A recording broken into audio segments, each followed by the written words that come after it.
Salutations friends, welcome back to my channel. Today I'm going to be bringing you guys another updated review on a fragrance I previously tried a little under a year ago. It's a fragrance I tried for a first impressions video. I liked it. I actually thought it was a really ridiculously beautiful fragrance, but for what the fragrance was marketed as, I was a little bit underwhelmed. But I do have an updated review on it, and I'll tell you why. And if you're wondering what that fragrance is, it's Russian tea from the house Masque Milano. So let's get into this. Link the two reviews below. If you don't remember how my first impressions videos go, generally there would be 1 week I would give you first impressions, I'd let it dry down on my skin, and then I'd wear the fragrance throughout the week, and then the next first impressions video I would give you a rundown or a little mini review based on wearing it for a week. Now, the reason why I'm redoing this review, if you guys saw my video Monday, I'm talking about samples that you get in dabbers, and this fragrance specifically really inspired that video. Now, Alessandro Brun reached out to me and thanked me for my review on Russian tea, but definitely wanted to let me know that an atomizer made a world of difference. And so he very generously sent me the entire line of fragrances from Masque Milano, specifically Russian tea, so that I could try it and see how it compared to wearing it as a dabber to wearing it as a, how it was intended to be worn, which was through an atomizer. I do not like dabber samples, specifically on fragrances that are designed to be used through an atomizer. I am pretty vocal on the fact that I think that places specifically where you purchase atomizers should have at least an option to pay a little bit more money and get it in an atomizer or a dabber. You should have that. Option. So I was more than happy to try this fragrance. As you guys know, I am a huge enthusiast for Russian tea. Lapsang Souchong, it's one of my favorite teas, and it's a note that I love seeing in fragrances. So I was more than willing to give this fragrance its fair shot. So just to remind you guys, I'll go over the notes, give you a quick thought about what I thought about it initially, and I'll give you my updated review. So the notes in this are mint, black pepper, raspberry, black tea, magnolia, everlasting flower, leather accord, incense, birchwood, and cistus labdanum. Now in the opening it did have a little bit of brightness from the mint, and it had a nice beautiful smokiness. Some people thought that the opening was a little bit too harsh, but I think people don't quite expect that blast of beautiful smoke and leather and just that smoky tea note. I think it just was an absolutely sensational opening. Initially, what I didn't like about this fragrance was the fact that the beautiful layers and complexity and depth that this fragrance had wore away after about 30 to 45 minutes, and I was left with a predominantly leather scent. And do not get me wrong, that leather scent was gorgeous. So in no way did I have an issue with how this fragrance smelled. It smelled really freaking good.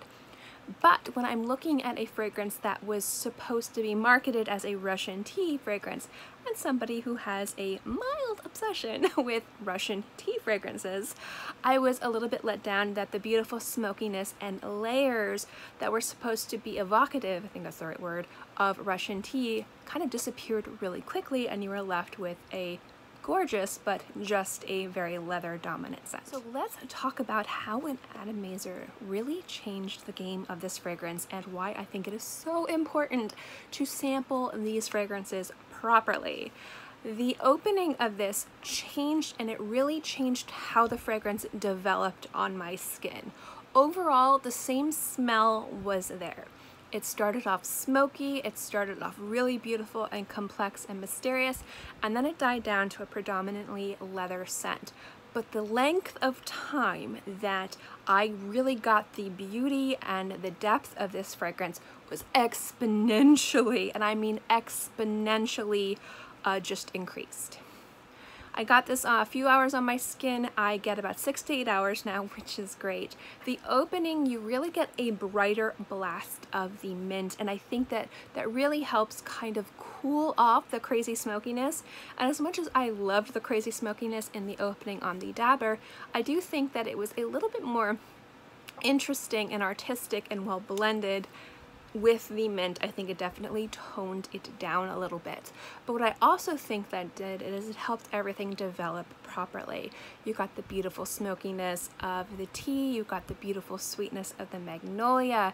It was just a really gorgeous scent, specifically with that leather accord base, but that beautiful depth and smokiness and mystery lasted on my skin for 5.5 hours.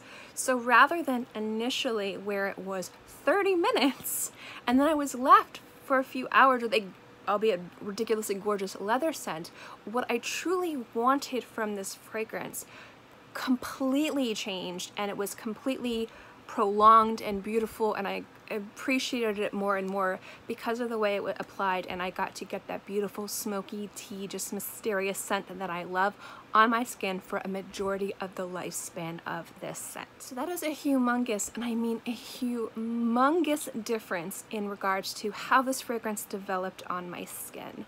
I absolutely love this scent. I've been very grateful to be able to try the entire line, and I can truly say I love them all. But Russian tea was just absolutely gorgeous, and most definitely, if you have the opportunity to sample it, try it in an atomizer. It's so very important. If you want to hear my crazy long rant about atomizers, I will link the video below. I put it out Monday, but I did want to give this fragrance an updated review because it changed so drastically, and I do think that it deserved a little bit more love from me. This fragrance was sent to me as a sample to review, but I initially purchased with my own money the first sample. So I have to give a humongous thank you for them reaching out and wanting to make sure that I gave a properly educated review the way that this fragrance was supposed to be intended to be applied and worn. This is my own review, this is my own opinion. They didn't send this to me to do an updated review. They just wanted me to try it the way it was supposed to be tried. But I wanted to make sure that they got the proper review that they deserved because this is a really gorgeous scent. Anyway, thank you guys so much for watching this video. I hope you enjoyed it. As always, guys, if you like my fragrance reviews, remember to give this video a thumbs up. It lets me know to continue doing videos like this, and also don't forget to subscribe because it's free and I'm free. And I put out new videos every Monday through Friday and sometimes on the weekends as well. So I'll always have something for you to watch. In any case, I hope you guys are all happy and healthy. Have a great day, month, year, whatever. And I will see you next time. Bye!